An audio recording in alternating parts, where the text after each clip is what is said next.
욥기 제15강, 욥기 17장을 들어가도록 하겠습니다. 욥기 17장 들어가겠습니다. 욥기 17장 1절부터 내 호흡이 쇠잔하였고 내 날들이 다 되었으니 무덤들이 나를 위하여 예비되었도다. 조롱하는 자들이 나와 함께 있지 아니하냐?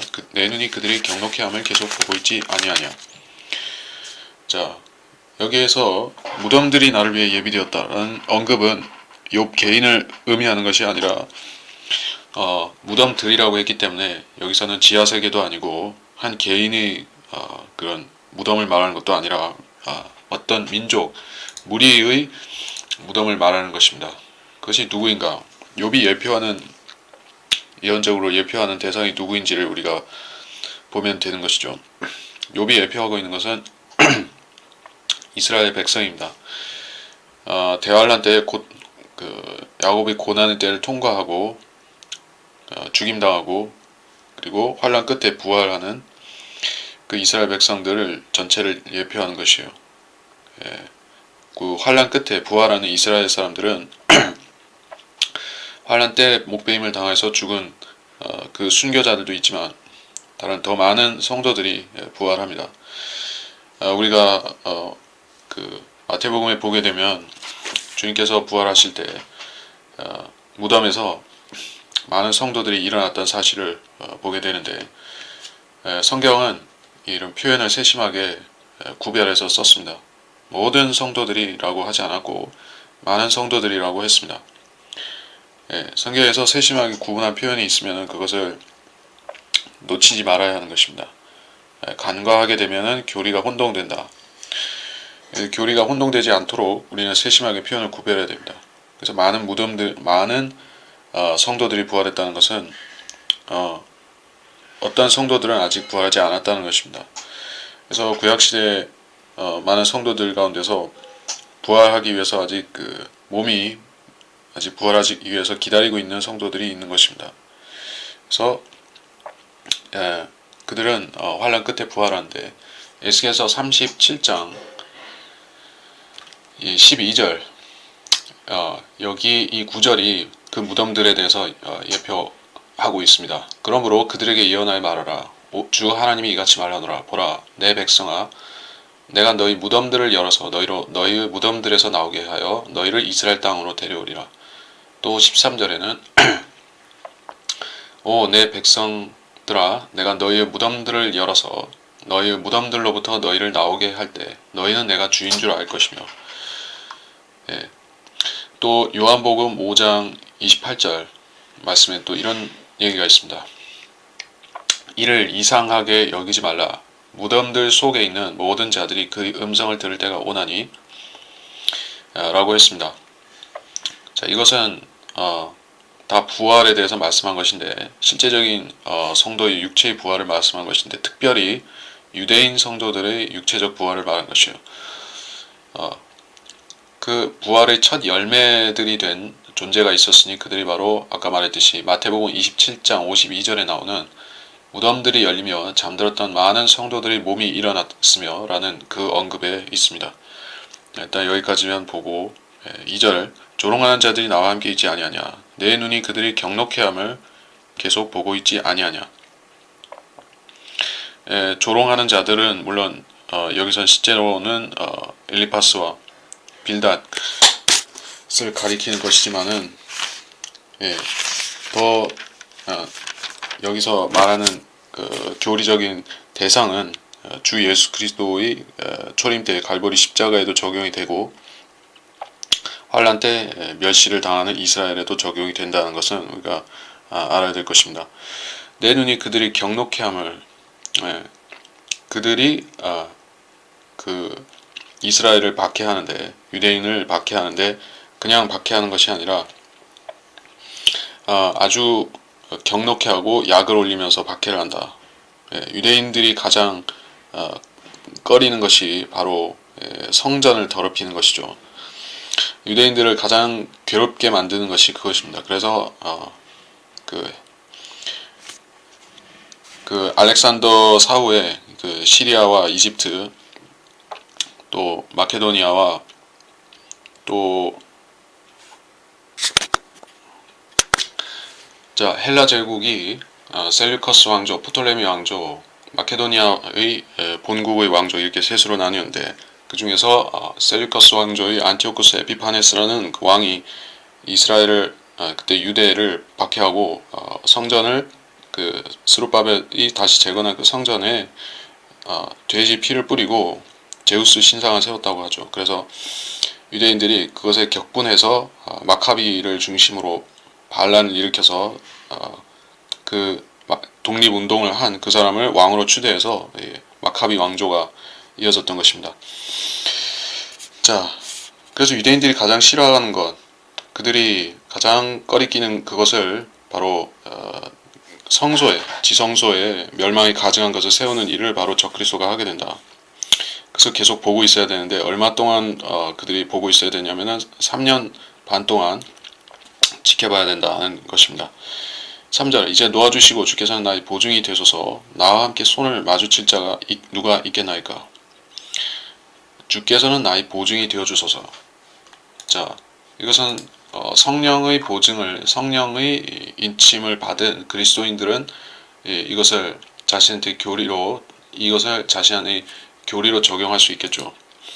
그러면 욥에게는 어떤 보증이 있었던 것인가? 그것을 살펴보겠습니다. 자, 여기서 보증이 되어 달라고 하는 것은 신약, 구약, 즉 그 아브라함의 언약, 그리고 예수 그리스도의 그 갈보리 십자가의 언약, 이런 언약 같은 언약에 대해서 말하는 것입니다.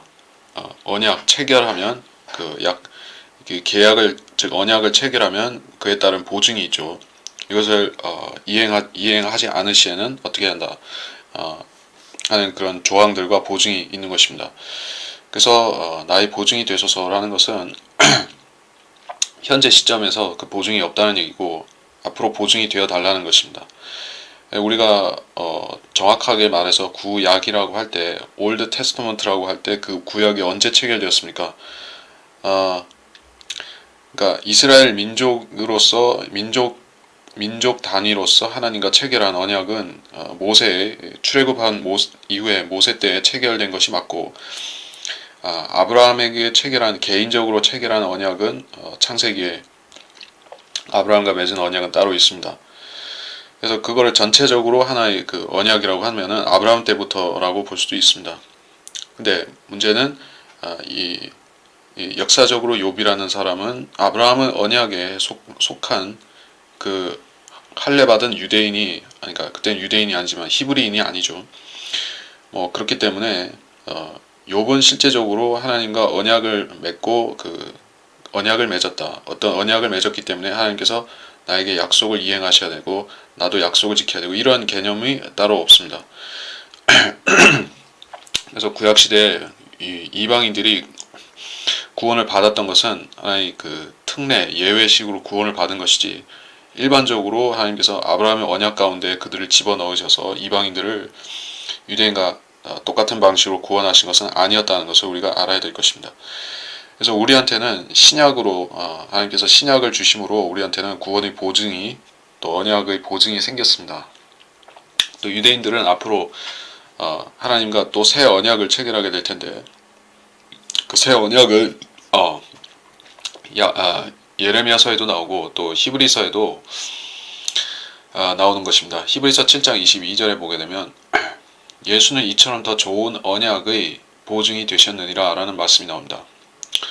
예수께서는 유대인들에게도 언약의 보증이 되셨고, 십자가의 언약의 보증이 되셨고, 이방인들에게도 보증이 되셨습니다.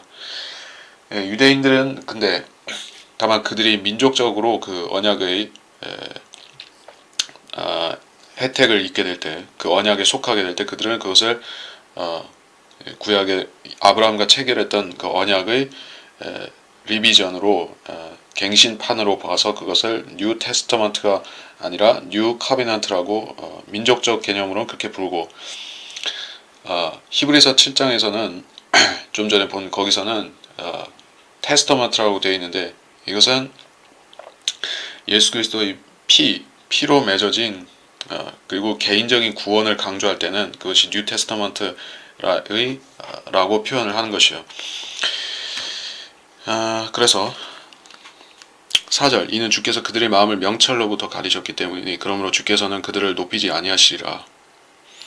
그들의 마음을 여기서는 엘리파스에게 대답하면서 그들이라고 했죠. 너희들이라고 하면은 시제가 맞겠는데 여기서는 그들이라고 했습니다.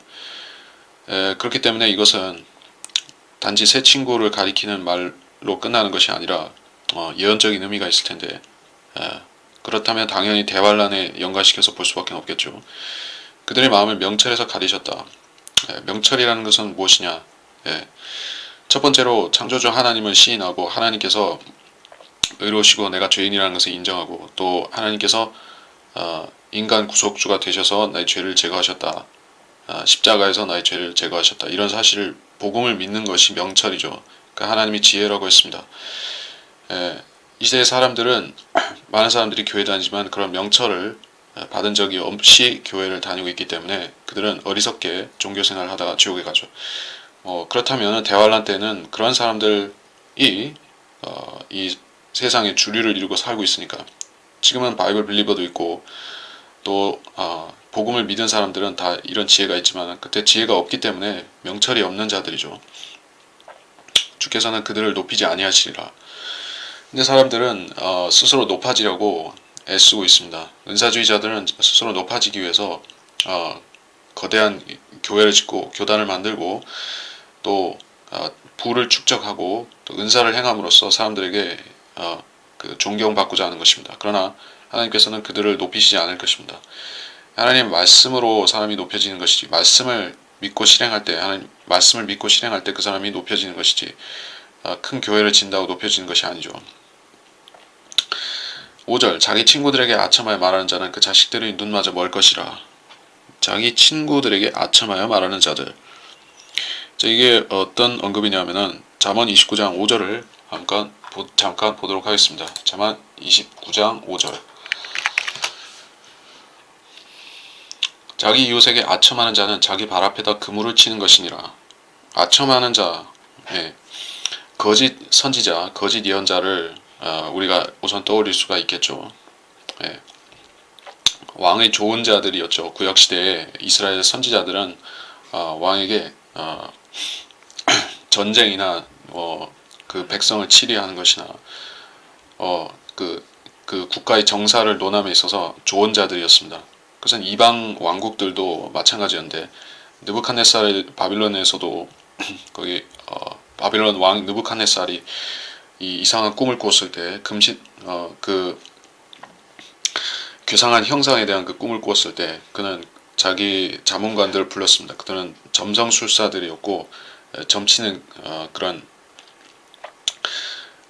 점쟁이들이었습니다. 그들을 불러서 왕의 그런 정사를 논하는 그런 자리에 불러서 그들의 조언을 들었던 것입니다.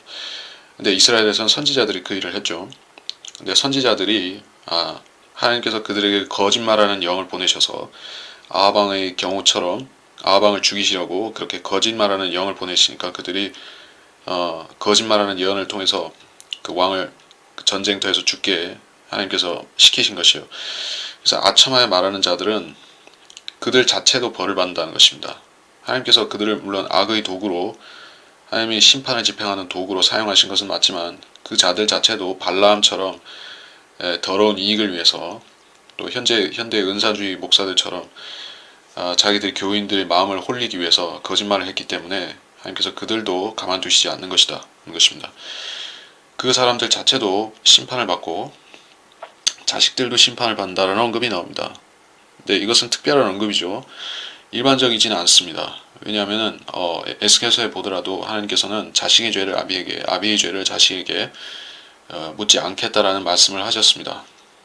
그래서 이것은 현대의 그런 세상 법과도 같은 것이요. 그러니까 연좌제라고 하죠.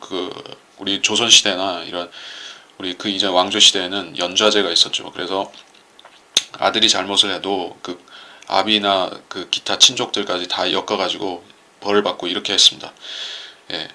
뭐 중국도 마찬가지고 한국도 일본도 다 그랬습니다. 근데 지금은 이 현대적인 그 헌법과 형법에서는 그렇게 안 하는 것입니다. 근데 이건 성경에 진작에 그렇게 하나님께서 규정해 놓으신 것을 뒤늦게 실행하는 것이죠. 근데 여기서는 그 아비가 잘못했는데 거짓 예언을 하고 거짓 조언을 해서 나라와 왕을 패망케 만든 그런 일을 했으면은 그 사람이 심판을 받아야 되겠죠. 근데 왜 자식들이 그렇게 되는가? 자식들이 눈 맞아 멀 것인가? 이것은 우리가 어디를 보면 알 수 있는가 하면은 우리 욥기 앞에 나오는 에스더서가 있죠. 에스더서에 보시면 뭐 그 구체적인 장자를 찾을 필요는 없고 그 하만이 그 이스라엘 유대인들을 죽이기 위해서 음모를 꾸몄는데 하만이 교만해서서 그렇게 한 것인데 또 유대인들 죽이려는 원한에 차서 그렇게 한 것인데 결국에는 어떻게 되냐면은 그의 자식들과 그렇죠. 거기는 자기 자식들까지 싹 몰살을 당하는 것이요. 예. 그때 물론 연자제가 적용돼서 그렇게 한 것이지만은 이게 예언적 예표적으로 보자면은 하만이라는 자는 적그리스도를 예표하는 것이요. 예, 그래서 적그리스도가 심판을 받으면은 만일에 적그리스도가 어떤 자식을 낳았거나 그런 권속 자기 가족 권속들이 있으면은 그들도 심판을 받는데 물론 다 죽임을 몰살 당하는 것은 아니지만은 그 심판을 받는다는 것입니다. 눈마저 멀 것이라 상당히 심한 벌을 받는다는 것입니다. 예, 그리고 이 눈마저 멀 것이라에 대해서는 잠언 30장 17절을 잠깐 보면 참고가 될 것 같습니다. 잠언 30장 17절 자기 아버지를 조롱하며 자기 어머니에게 순종하기 싫어하는 자의 눈은 골짜기에 까마귀가 쪼아낼 것이요 새끼 독수리들이 그것을 먹으리라. 자, 이것은 그 대환란 때 불순종하는 즉 자기 아버지 어머니라고 한 것은 여기서는 자기 조상들의 하나님을 버렸다. 즉 다니엘서에 잠깐 보면 조상들의 하나님이란 말이 성경에 몇 번 나오는데 다니엘서 11장 37절에 보면 또 그는 자기 조상들의 하나님이나 여자들이 원하는 바를 개의치 않으며 라는 언급이 있습니다. 다니엘서 11장 37절에 즉 그것이 뭐냐면은 이것이 뭐냐 하면은 조상들은 유대인을 말하는 것이고 조상들의 하나님이라는 것은 아브라함과 이삭과 야고보의 하나님 그 여호와 하나님을 말하는 것이요. 예. 그 좀 전에 봤던 그 잠언 30장 17절 이 구절도 자기 아버지 어머니에게 순종하지 않는 것은 하나님 여호와 하나님을 순종하기 싫어하는 그 대환란 때 유대인이 배교자들이죠. 적그리스도에게 순종하는 배교자들을 말하는 것이요. 그 악인들. 그래서 이 5절은 적그리스도를 가리키는 것이기도 하고 그를 따라서 배교하는 유대인 배교자들을 말하기도 하는 것입니다. 네. 여기서는 직접적으로 그들이 이 자식들이 선과 악을 알지 못한다는 그런 경우를 상정한 것 같습니다. 왜냐하면 선과 악을 아는 상태에서 사람이 자기 의지로 죄를 지었으면 그 사람은 반드시 지옥에 가야 되는 것입니다. 근데 아마도 이들은 그렇게 상태가 아니라 선과 악을 모르는 상태, 뭐 갓난 아기라든지 어린아이라든지 이런 상태이기 때문에 이런 정도의 벌을 받는 것이다 라고 볼 수가 있겠습니다. 예, 6절 그는 나를 또한 백성의 이야기거리로 만드시니 이전에도 나는 북 같았도다. 이야기거리 이거는 예수 그리스도 또 이스라엘 관련된 언급이 될 수 있습니다. 또 나는 북 같았도다. 이 북이라는 언급은 에스겔서 28장 13절을 일단 보면 에스겔서 28장 13절 북을 창시한 이 북이라는 이 타 악기를 처음 사용한 자가 누구인가? 그 북을 치는 그 전문가가 누구였던가 하면은 사탄이었다, 루시퍼였다는 것입니다. 거기에 구절을 잠깐 보면 네 북들과 관악기들이 만들어짐이 네가 창조되던 날에 내 안에 예비되었도다. 이런 존재가 사탄입니다. 사탄은 음악의 전문가죠. 북도 치고 관악기도 연주하고 주로 사탄이 즐겨 활용하는 수단이 북이라는 것은 아이러니한 그 의미심장한 부분입니다. 아프리카에 그 부두교가 있죠. 거기에 흑마술이 있고 부두교가 있는데 그 자들은 그 사악한 마귀를 섬기는 제사 행위를 할 때 북을 치는 것입니다. 꼭 북을 치는 것이에요. 이거는 그래서 이거는 그들이 직접적으로가 아니지만은 자기들 모르게 사탄을 숭배하고 있다는 것을 보여주는 것입니다. 그래서 여기서 나는 북 같아도다, 이것은 내가 뱀이나 사탄 같아도다, 그런 이미지에서 연결되는 것은 주님께서 노뱀이 되셨다 이것이죠. 장대 위에 걸린 그 노뱀처럼 주님께서 대신 사탄처럼 그 죄의 자체가 되신 것이에요. 그래서 이것은 예수 그리스도를 가리킬 수가 있고, 또 환란 때 그 아직 구원받지 못한 대환란 때 이스라엘을 가리킬 수도 있는 것입니다. 백성의 이야기거리로 만드시니, 자, 이야기거리가 되는 것은 시편 69편 11절을 잠깐 보겠습니다. 시편 69편 11절. 내가 또한 굵은 배로 내 옷을 지었더니 내가 그들에게 말거리가 되었나이다. 12절에 보면 성문에 앉은 자들이 나를 욕하니 내가 주정뱅이들의 노래가 되었나이다. 예수 그리스도에 대한 언급입니다. 물론 이스라엘에 대한 언급도 되지만 1차적으로는 예수 그리스도에 대한 언급입니다. 그리고 신명기 28장 37절을 보면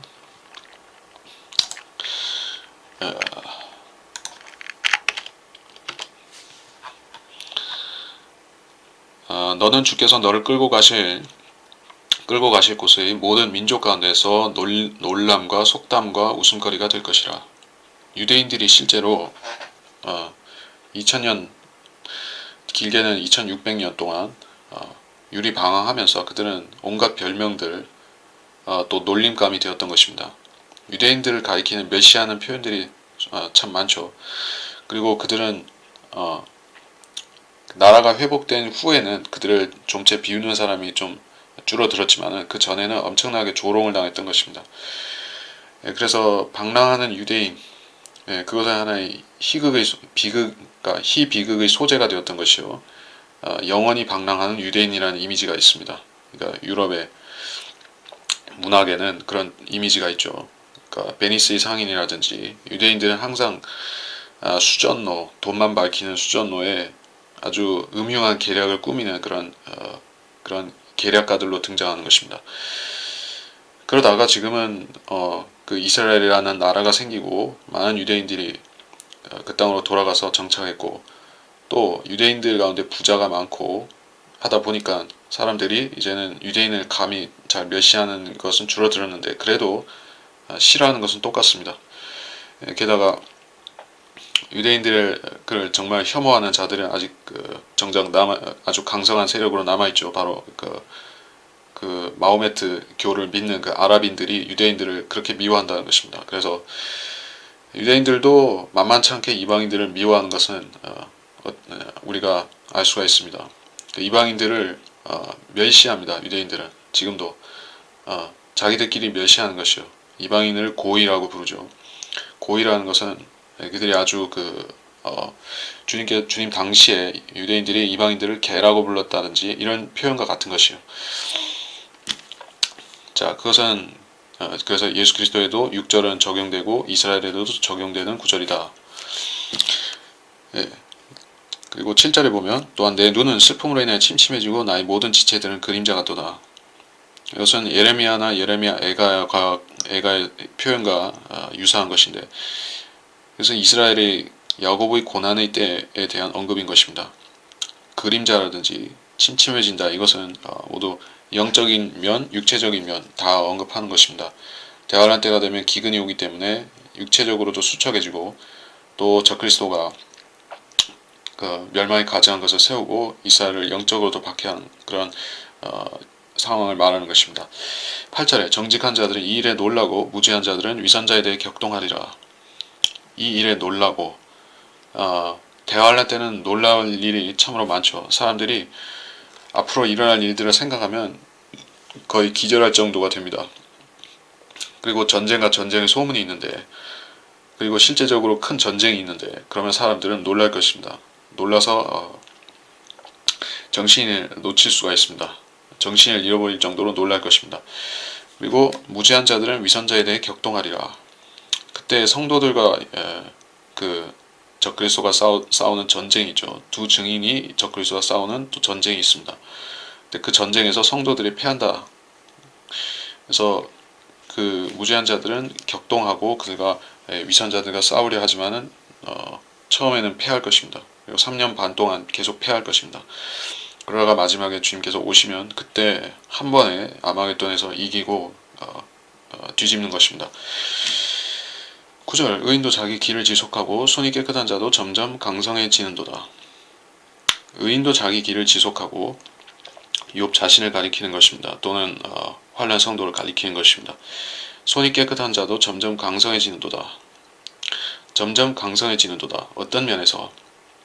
그러니까 이것은 다니엘서를 우리가 참고해 볼 필요가 있습니다. 자, 어떤 부분을 참고하냐면은 다니엘 11장 32절입니다. 다니엘 11장 32절. 또 그가 언약을 거슬러 악하게 행하는 그런 자를 술책으로 파멸시킬 것이나 자기들의 하나님을 아는 백성은 강해져서 임의로 행동하리라. 여기 강해진다라고 표현했죠. 그리고 여기 9절에서도 손이 깨끗한 자는 점점 강성해지는도다 했습니다. 그러니까 환란 때 유대인들은 전반적으로 박해를 받고 쭈그러들지만은 세력이 미약해지지만은 그 중에 어떤 사람들, 즉 14만 4천을 위주로 해서 또는 두 증인을 위주로 해서 그들과 함께 사역하는 유대인들은 강성해진다는 것입니다. 그러나 그들도 결국에는 싸우다가 패하긴 하지만 점점 강성해진다는 그런 표현이 다니엘서에도 있고 여기도 있습니다. 10절 그러나 너희 모두는 돌아오라 지금 오라 이는 내가 너희 가운데 현명한 자를 하나도 찾을 수 없음이라. 너희는 모두는 돌아오라. 마치 이거는 욥이 하나님 아버지의 입장이 되어서 이스라엘 남은 자들에게 이런 말을 하는 것 같이 보이는 것이죠. 너희 가운데 현명한 자를 하나도 찾을 수 없느니라.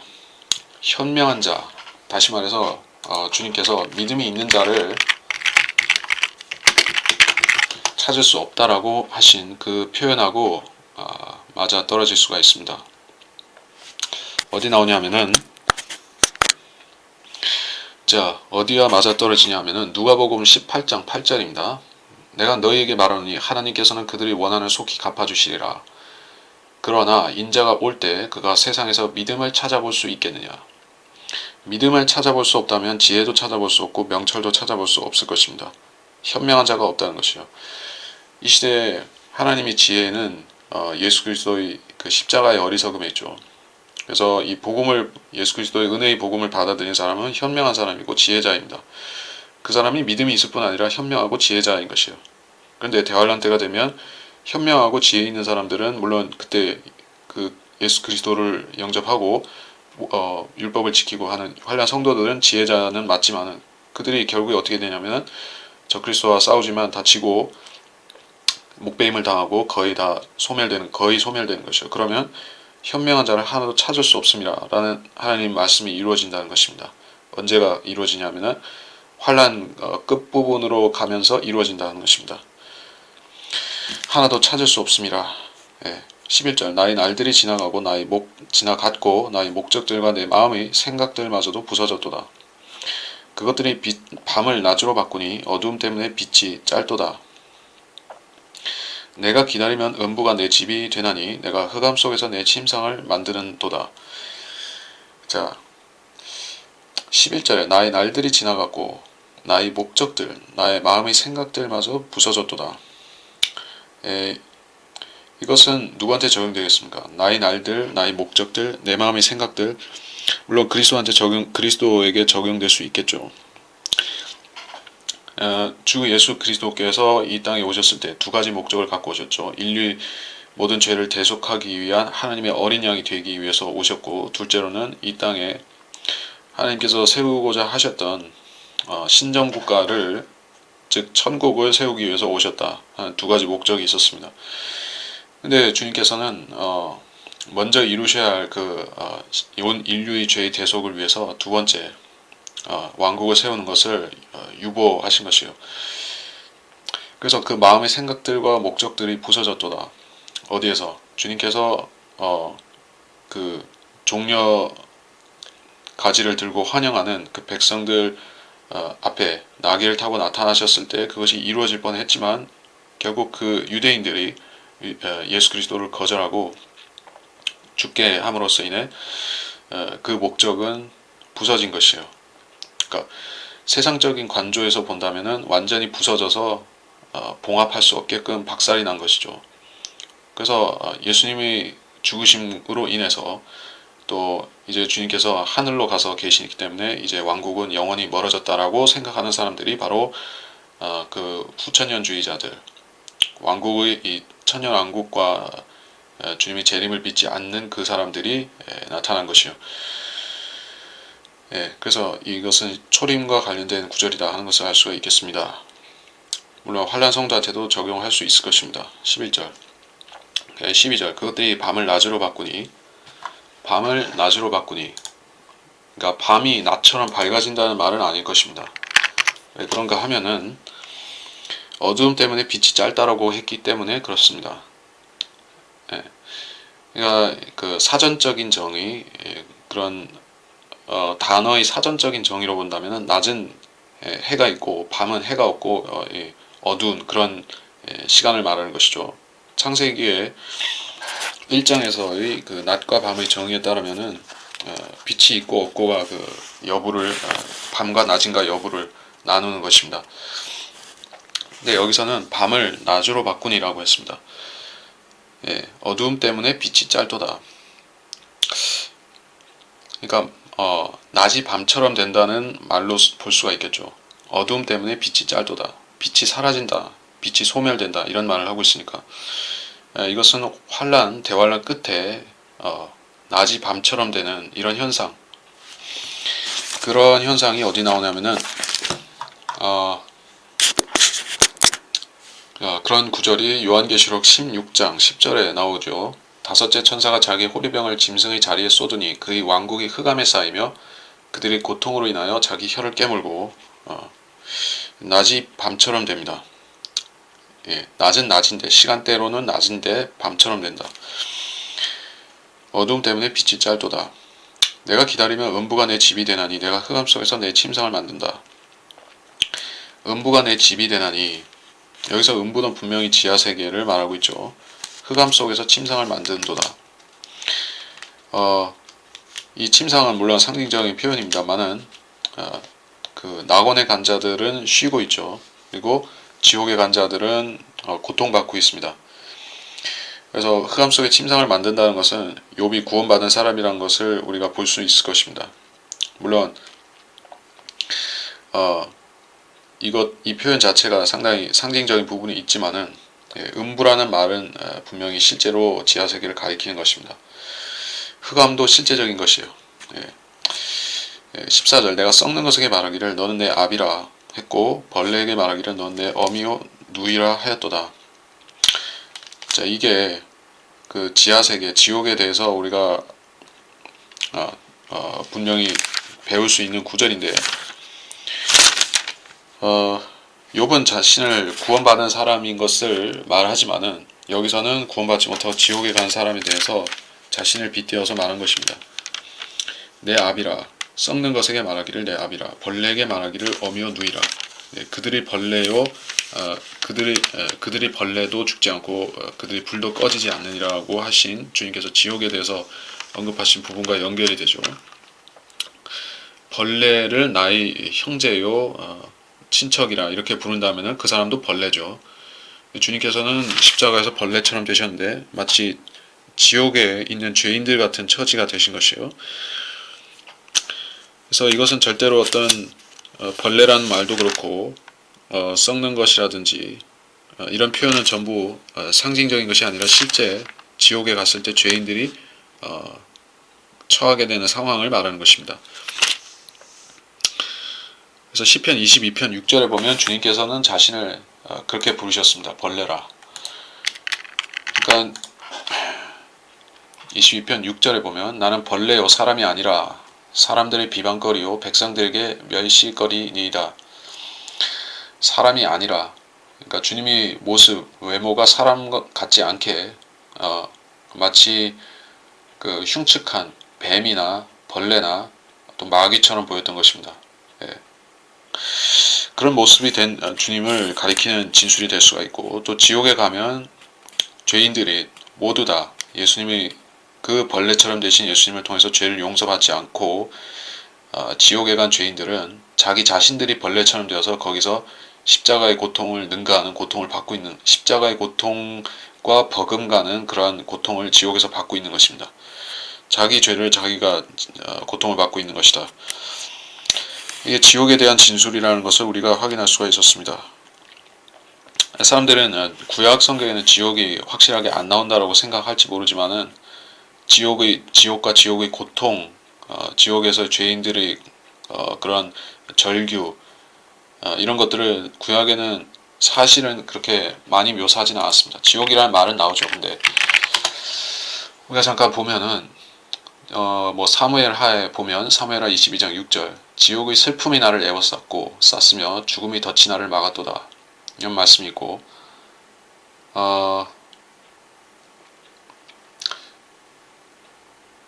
시편 116편 3절에 보면 사망의 슬픔들이 나를 에워싸고 지옥의 고통들이 내게 미쳤으니, 지옥에는 고통이 있다는 언급도 있습니다. 그리고 이사야서 14장 15절에 보면 그러나 너는 지옥까지 끌어내려질 것이요 구렁의 사면에까지 끌어내지리라. 그러니까 여기서 구렁이라고 했는데 이 핏이라고 하는 이 구렁은 바텀리스 핏이라는 그 끝없이 깊은 구렁을 말하는 것이요. 그래서 지옥과 구렁을 서로 연결되어 있는 것으로 간주하고 있죠. 여기서는 또. 그래서 지옥에 대한 정보 또는 끝없이 깊은 구렁, 타타루스 또는 지하에 있는 낙원, 이런 언급들이 구약 성경 곳곳에 나오는 것입니다. 또 심지어 지옥에 대한 고통도 우리가 나온다는 걸 봤었죠. 그래서 주님께서는 구약 성경에 전혀 없는 얘기를 신약에 가서 지옥 얘기를 하신 것이 아니라 구약에 있는 것을 더 자세하게 말씀하신 것 뿐입니다. 그러니까 사람들이 구약에는 음부, 스올밖에 없고 지옥이란 건 신약에 와서 새로 등장했다는 식으로 생각하면 착각한 것이다.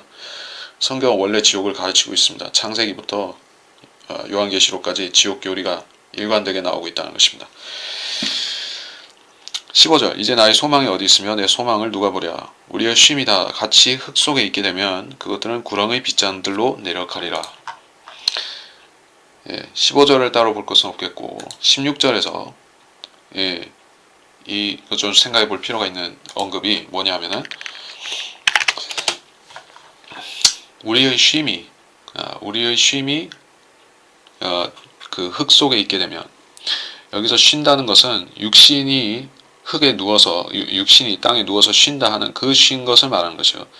그러니까 성경에서 휴식이라고 할 때 그것은 활동하지 않는다, 휴직이, 그러니까 가만히 있는다 하는 그런 의미에서의 쉼이 있고, 안식한다, 그 영이 편안히, 혼이 편안히 안식한다는 의미에서의 쉼은 또 따로 있는 것이요. 그래서 여기서는 우리의 쉼이라고 했을 때 이것은 어떤 사람이든 그 육신이 죽어서 쉬고 있는 것을 말하고 있는 표현인 것입니다. 흙 속에 있겠다, 흙 속에 있게 된다라고 하는 표현이 그것이죠. 물론 지하세계, 지옥도, 지하 낙원도 흙 속에 있는 것은 맞지만은 여기서는 직접적으로 흙 속에 있게 된다, 무덤에 들어간다 하는 뜻에서 말한 것이니까. 그런데 여기서는 그것들은 이라고 했습니다. 그래서 그 지옥에 내려간다든지 지하 낙원에 내려가는 그 혼들을 그것들이라고 표현했다고 봐야겠죠. 구렁의 빗장들로 내려가리라. 근데 여기서 구렁의 빗장들이라고 했습니다. 여기서 핏이라는 것은 역시 그 끝없이 깊은 구렁 그 자체를 가리킨다고 봐야겠죠. 거기에 빗장들이 있다 라고 했습니다. 빗장도 있고 사실은 열쇠도 있고 다 있습니다. 그래서 계시록에 보게 되면은 지옥의 열쇠를 가지신 것을 어디서 말씀하시냐면은 계시록 1장 18절에 나는 살아있는 자며 죽은 자였으나 보라 영원 무궁토록 살아있노라. 아멘. 또한 내가 지옥과 사망의 열쇠들을 가졌노라. 지옥에는 빗장이 있고, 즉 빗장이 있으려면 문도 있어야 되죠. 빗장과 문과 열쇠가 있다. 이런 것을 상징적이라고 보면은 그 지옥도 상징적으로 믿게 되는 것입니다. 그러나 여기서는 그 상징적인 의미로 쓰지 않으셨습니다. 시편 107편 16절을 잠깐 보게 되면은 시편 107편 16절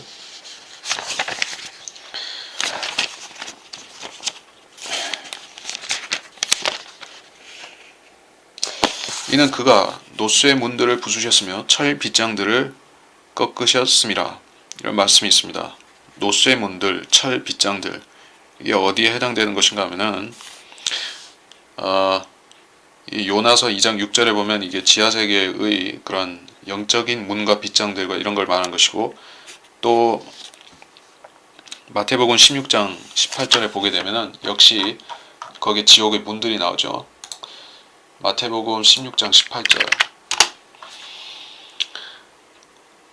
18절 지옥의 문들이라는 언급이 여기 나옵니다. 나도 너에게 말하노니 너는 베드로라. 그리고 이 반석 위에 내가 나의 교회를 세우리니 지옥의 문들이 그것을 이기지 못하리라. 지옥에는 문들이 있다. 또 이런 언급이 나왔습니다. 자, 그래서 어디까지가 상징적이고 어디까지나 실제적인지 우리는 그걸 분별할 수 있어야 되는데 성경에 확실히 나온 부분 지옥에 문들이 있고 빗장이 있고 열쇠들 이런 언급이 있으면 우리는 이거는 상징이 아니라고 분명히 알 수가 있습니다. 그래서 지금 어디까지 봤냐면은 시간적으로 더 볼 수 있을 것 같아서 18장도 이번 시간에 하도록 하겠습니다. 18장 자, 이제 화자가 바뀌어서 다시 빌닷이 화자로 등장합니다. 내용을 바로 보도록 하겠습니다. 18장 1절부터 그러자 수하인 빌닷이 대답하여 말하기를 얼마나 오래 있어야 너희가 말의 끝을 맺겠느냐 지적하라. 그 후에 우리가 말하리라. 어찌하여 너희 눈에 우리가 짐승으로 간주되며 천하게 여겨지느냐. 그는 자기 분노로 스스로를 찢는도다. 너희를 위해 땅에 버림받겠느냐 버림당하겠느냐 바위가 그 자리에서 옮겨지겠느냐. 실로 악인의 빛은 꺼지고 그 불꽃은 빛나지 아니할 것이라. 그 빛은 그의 장막 안에서 어두워지고 그의 촛불은 그와 함께 꺼질 것이라. 자, 계속 이어진 언급이지만 일단 여기까지 보고 이 앞부분에 설명할 건 없죠. 근데 3절에 너희 눈에 우리가 짐승으로 간주되고 천하게 여겨진다. 물론 그 조롱과 멸시 의미에서 그렇게 간주했다라고 말할 수도 있겠지만은 여기서는 더 특별한 의미가 있을 수가 있죠. 어떤 의미인가? 성경에 보면은 악인들 또는 적그리스도 이런 자들을 짐승으로 비유하는 부분이 많이 나오죠. 가령 표범과 곰과 사자 같은 그 짐승도 그 바다에서 올라오는 그 짐승도 그렇고 이게 짐승인데 또 짐승의 표라고 했죠. 사람의 표가 아니라 짐승의 표. 실질적으로 그 666이라는 것은 사람, 6이라는 숫자는 사람인데 사람을 3번 겹쳐서 쓴 게 666이라는 것입니다. 근데 그 표의 명칭이 짐승의 표라는 것입니다. 짐승은 또 그 각종 그 육식성 맹금류처럼 생겼죠. 그래서 여기서 너희 눈에 우리가 짐승으로 여겨진다. 악인이다. 또 사실 악인들을 비유하는 그런 표현들은 까마귀라든지 여우, 사티로스라든지 여러 가지 있습니다. 올빼미도 있고 나는 새들 종류 중에서도 많이 있습니다. 그 성령은 깨끗한 정결한 비둘기로 비유되었고 짐승과 사람을 이렇게 비유적으로 표현한 것이에요. 근데 여기서 짐승으로 간주된다 하는 것은 아무래도 짐승의 표 이런 걸 우리가 생각 안 할 수가 없겠죠. 그러니까 너는 마치 우리를 적그리스도처럼 우리를 공격한다. 적그리스도처럼 우리를 비난한다. 이렇게 얘기한 것이라고 볼 수 있겠죠. 그리고 4절 그는 자기 분노로 스스로를 찢고 이렇게 쭉쭉 나가는데 이 언급이 뭐냐면 바로 적그리스도를 가리키는 것입니다. 자기 분노로 스스로를 찢는도다. 자기 분노로 스스로를 찢는다. 이게 특별한 표현인데 이게 어떻게 특별한 표현인가 하면은 욥기 41장 25절을 보시면 41장 25절을 보시면 그가 일어서면 용사들도 무서워하니 그들은 부숨으로써 스스로를 정결케 하는도다. 부숨으로써 스스로를 정결케 하는도다. 엘리야가 칼멜산에서 그 바알 선지자들을 다 죽이기 전에 그들이 몸에 상처를 내면서 창과 단창으로 자기 몸에 상처를 내면서 춤을 췄습니다.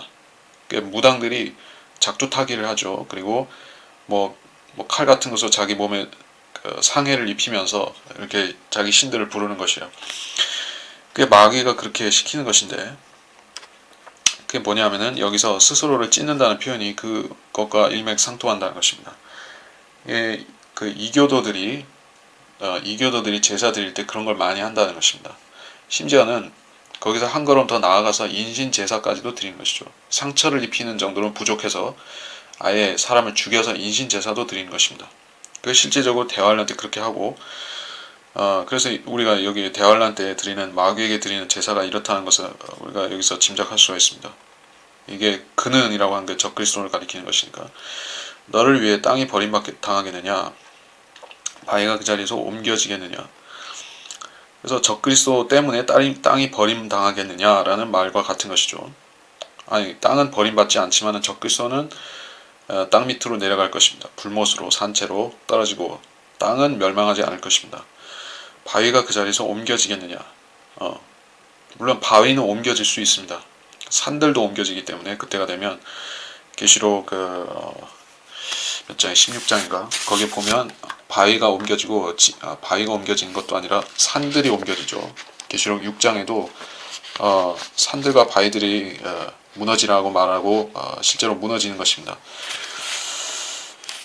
그래서 이게 좀 대환란에 대한 표현이라고 볼 수 있겠고, 5절에 실로 악인의 빛은 꺼지고 그 불꽃은 빛나지 아니할 것이라. 악인의 빛이라고 할 때 여기서는 성경에서 그 사람을 그런 등잔이라고 하고, 등잔 속의 빛을 그 사람의 영이라고 이렇게 상징적으로 표현하는 경우가 있습니다. 복음서에도 나오고 또 여기도 그런 의미로서 빛을 쓴 것이에요. 그 사람의 생명, 호흡, 그것이 사라진다는 것입니다. 불꽃은 빛나지 않을 것이다. 그를 죽는다. 육체적인 생명이 끝난다는 뜻입니다. 그의 힘있는 걸음은 지치게 될 것이며 자신의 꾀가 그를 몰락시킬 것이라. 이건 굳이 설명할 필요가 없죠. 그가 얼마나 힘이 있고 권세가 강한가. 그는 자기를 따르는 10왕들에게 온 세상을 영지로 나눠줄 정도로 강력한 것입니다. 그리고 모든 백성들에게 자기 모습을 따라 지은 그 형상에 절하게 만들 정도로 권세가 막강한 것입니다. 그는 히틀러나 무솔린이나 스탈린이나 알렉산더 대왕이나 나폴레옹을 합친 것보다 더 강한 권세를 가졌다. 그러한 힘 있는 걸음이 지치게 된다. 하나님께서 그의 뿔을 꺾으시면은 그는 지치게 되고 몰락한다. 여기 분명히 말하듯이 자신의 꾀가 그를 몰락시킬 것이라 라고 말씀하고 있죠.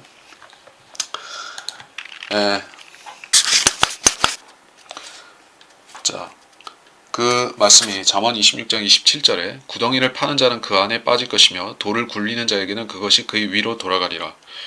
유대인들을 멸절시키기 위한 많은 계략들을 꾸미는데, 환란 성도들을 죽일 뿐 아니라 유대인들을 멸절시키기 위한 계략을 꾸민 것이 수포로 돌아간다. 그 말을 하고 있습니다. 그리고 8절에 이는 그가 자기 발로 그물 안으로 들어가고 올무이를 걸어감이라. 마찬가지 언급이고, 덫은 그의 발꿈치를 걸 것이요 강도가 그를 이길 것이라. 덫이라는 것은, 여기서 이 덫이라는 것은 그 짐승을 잡는 덫인데 곰을 잡는 그러한 올무 같은 것을 말합니다. 적그리스도가 곰의 발을 가졌죠. 그러니까 이 곰을 잡으려면은 어떻게 잡습니까?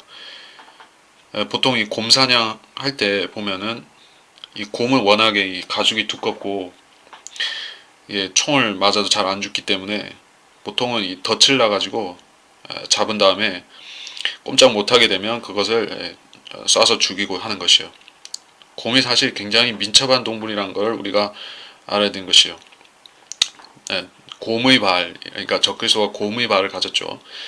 이게 무슨 뜻이냐면은 힘이 세다는 뜻인 것이에요. 그러니까 힘이 세고 움키고 그렇게 부서뜨리는 힘이 막강하다는 뜻이지, 이렇게 느리고 육중하고 이런 이미지하고는 일치하는 것은 아닙니다. 물론 그 곰은 러시아를 상징하는 짐승이긴 합니다. 그러니까 우리가 보면은 에스겔서 38장에 보게 되면은 그때 그 메섹과 투발 왕이 곡이 쳐들어오죠.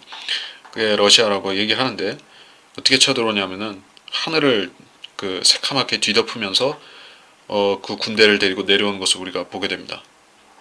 그게 하늘을 뒤덮었다는 것은 뭐 비행기나 또 헬리콥터나 이런 걸 말하겠죠. 그러니까는 곰이 느린 짐승이 아니란 얘기예요. 그러니까 적그리스도는 느릿느릿 걸어다니는 게 아니라 그 독수리 날개를 받는다고 했습니다. 그 다니엘서에 보게 되면은 그 짐승이 독수리 날개를 받아서 세계를 정복합니다. 예, 그래서 신속하게 한다. 이게 무슨 얘기를 한다 했냐? 그 올무가 놓여 있다는 것은 곰을 잡는 덫이란 얘기였죠. 길에는 그를 위한 덫이 있도다. 예, 공포가 사면에서 그를 무섭게 하며 그의 발을 빠르게 내몰 것이라. 예, 마치 짐승을 그 사방에서 그 몰이꾼들이 몰이를 해서 그 낭떠러지나 궁지로 몰아붙인 다음에 그 함정에 빠뜨리거나 사로잡는 그런 모습을 연상케 하는 것이요. 이게 적그리스도가 짐승으로 불리는 것과 그 짐승이 그 사자나 곰이나 표범이라는 사실하고 참 매칭이 잘 된 표현이라고 볼 수 있을 것입니다. 그의 힘은 기근에 시달릴 것이요 멸망은 그의 곁에서 기다릴 것이라. 기근에 시달릴 것이요. 어떤 기근인가? 여기서 기근이라는 것은 3년 반 동안에 하늘을 닫아서 비가 오지 않는 그 기근, 그리고 계시록 6장에도 검은 말 탄자가 나타날 때, 검은 말 탄자가 나타날 때 땅에 기근이 옵니다. 그러한 대환란 때에 있을 몇 가지 기근들을 말하는 것입니다.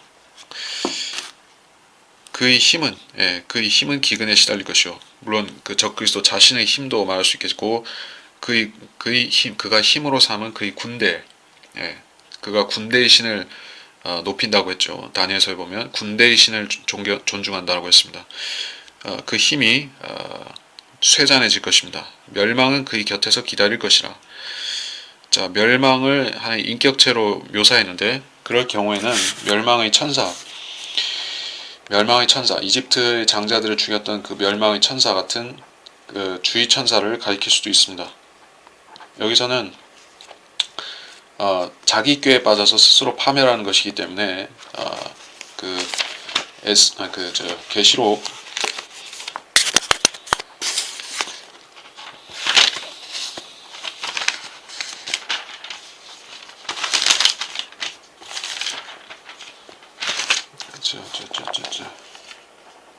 멸망 아폴로.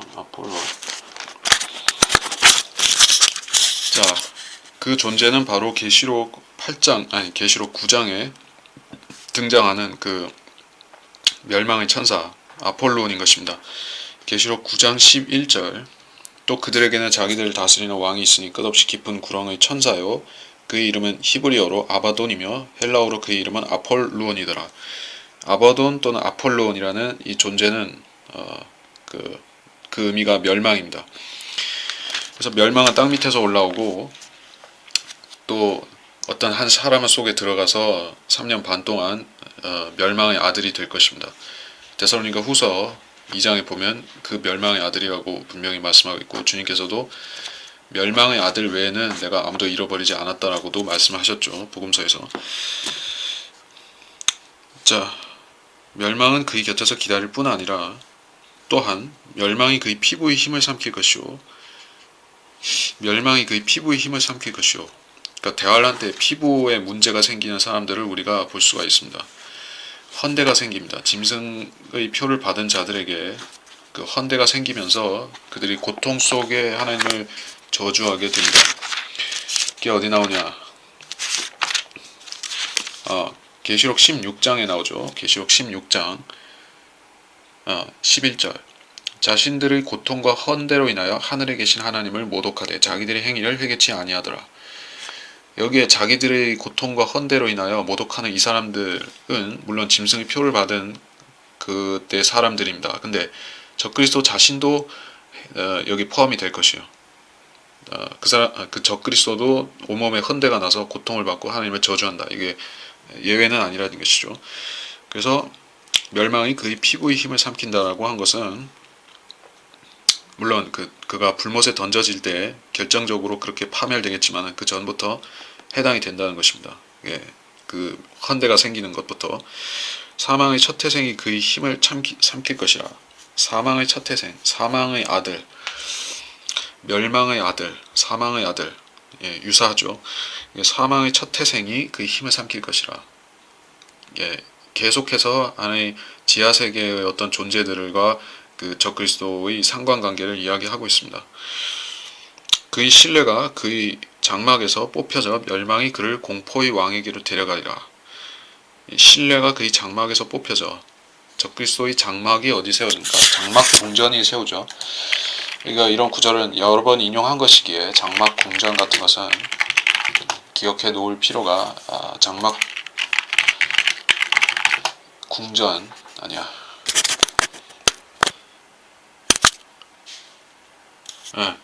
궁전 장막입니다.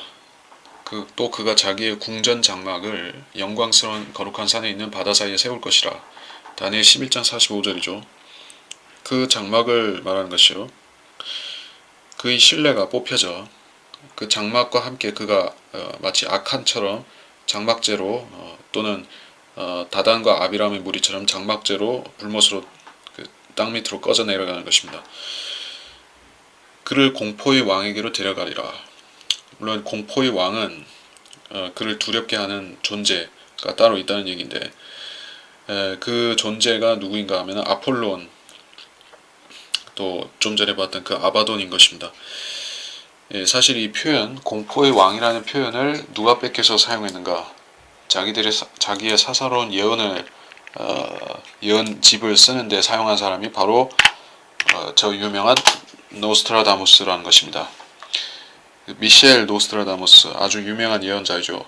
중세는 아니고 약간 그 종교개혁 그 시기에 살았던, 불란서에 살았던 예언자인데, 그가 그 세기의 그러니까 세기들의 책이라는 그 예언집을 썼을 때 거기에 특징적인 말을 몇 가지 남겼는데, 가령 뭐 히틀러를 히스터라는 독재자가 나타난다고 예언했다든지, 뭐 자동차를 카라는 것이 나타난다라고 예언을 했다든지 뭐 몇 가지가 있다는 것입니다.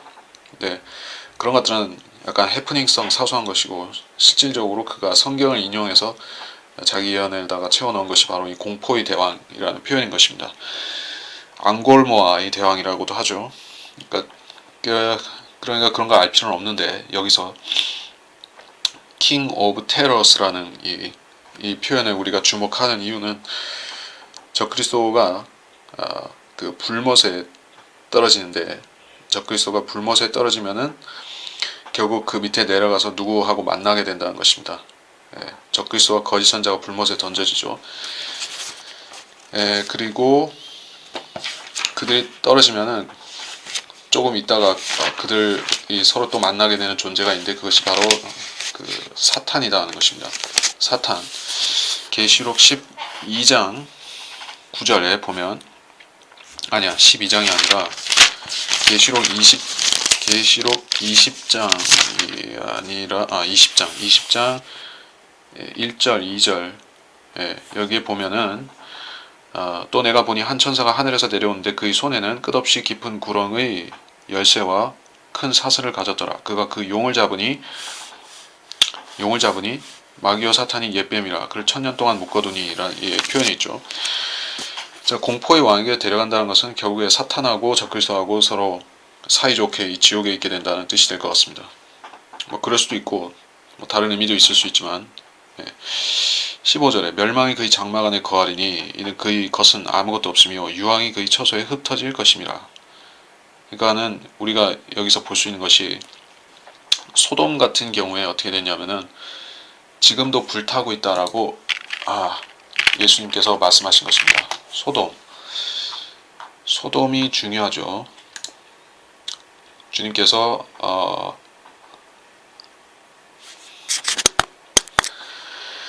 자, 소돔에 대해서 주님께서 유다서에서 어떻게 말씀하셨는가? 유다서 7절에 보면 소돔과 고모라와 또 그 같은 방식을 따르는 그 주위의 성읍들까지도 자신들을 음행에 내어주어 다른 육체를 따라가다가 영원한 불의 형벌을 받음으로 한 본보기가 되었느니라. 영원한 불의 형벌을 받았다.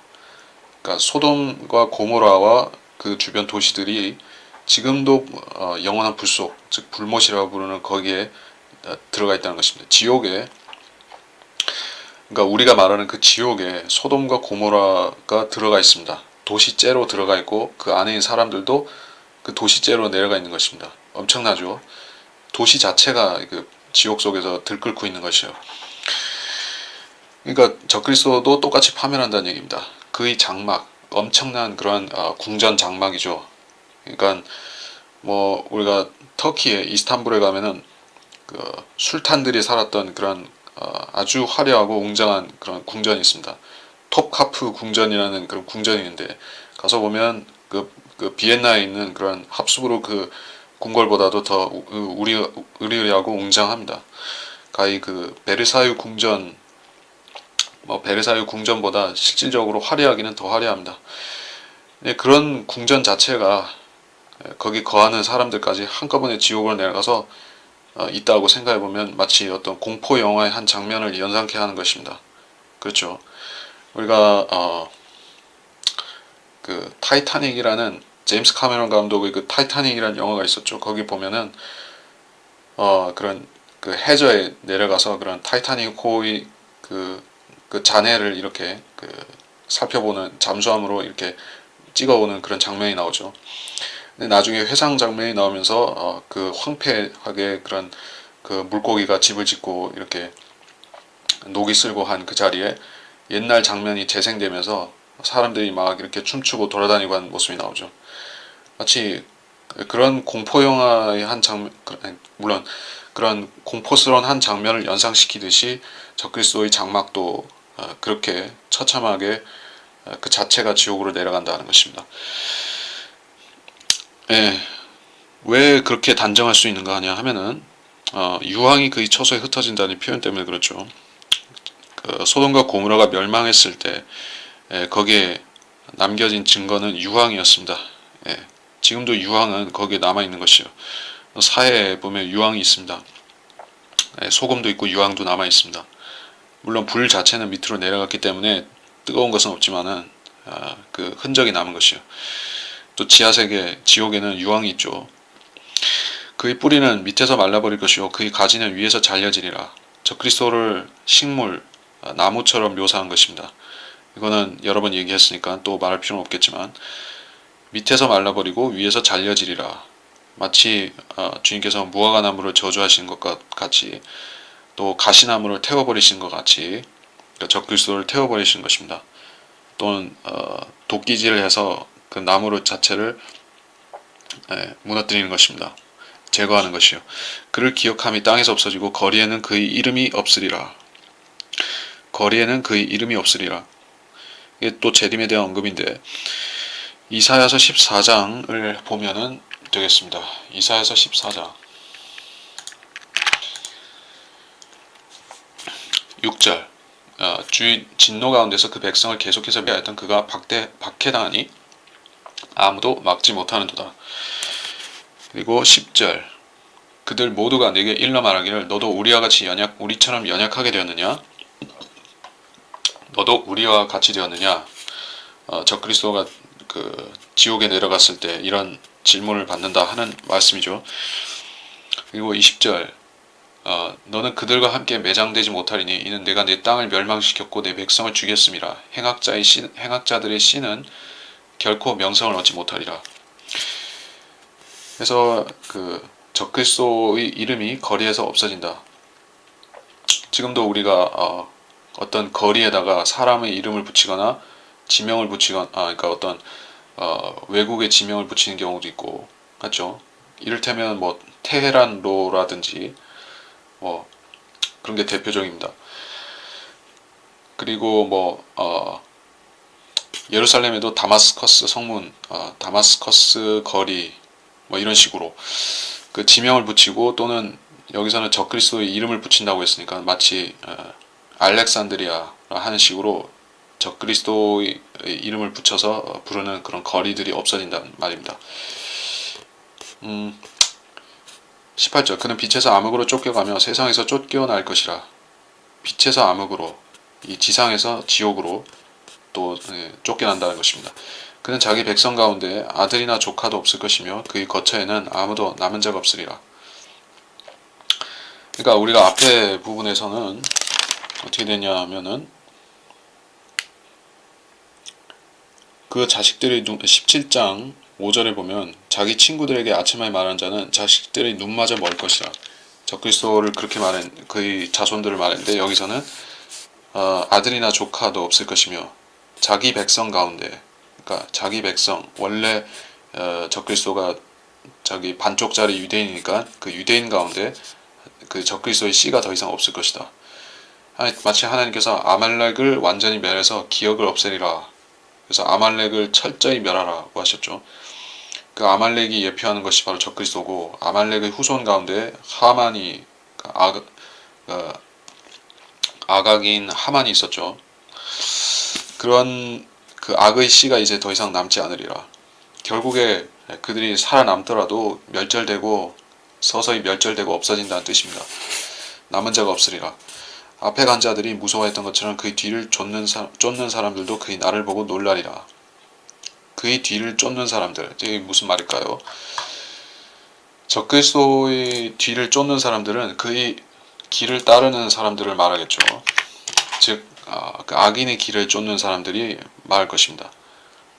그러니까 악한 것을, 그 적그리스도처럼 그런 악한 생각을 갖고 있는 사람들은 교훈을 받는다는 얘기죠.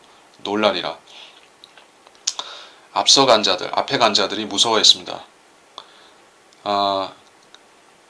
앞에 간 자들은 적그리스도보다 더 앞에 왔었던 그런 히틀러라든지 알렉산더 같은 자들, 카이사들, 파라오 이런 자들은 두려워했습니다.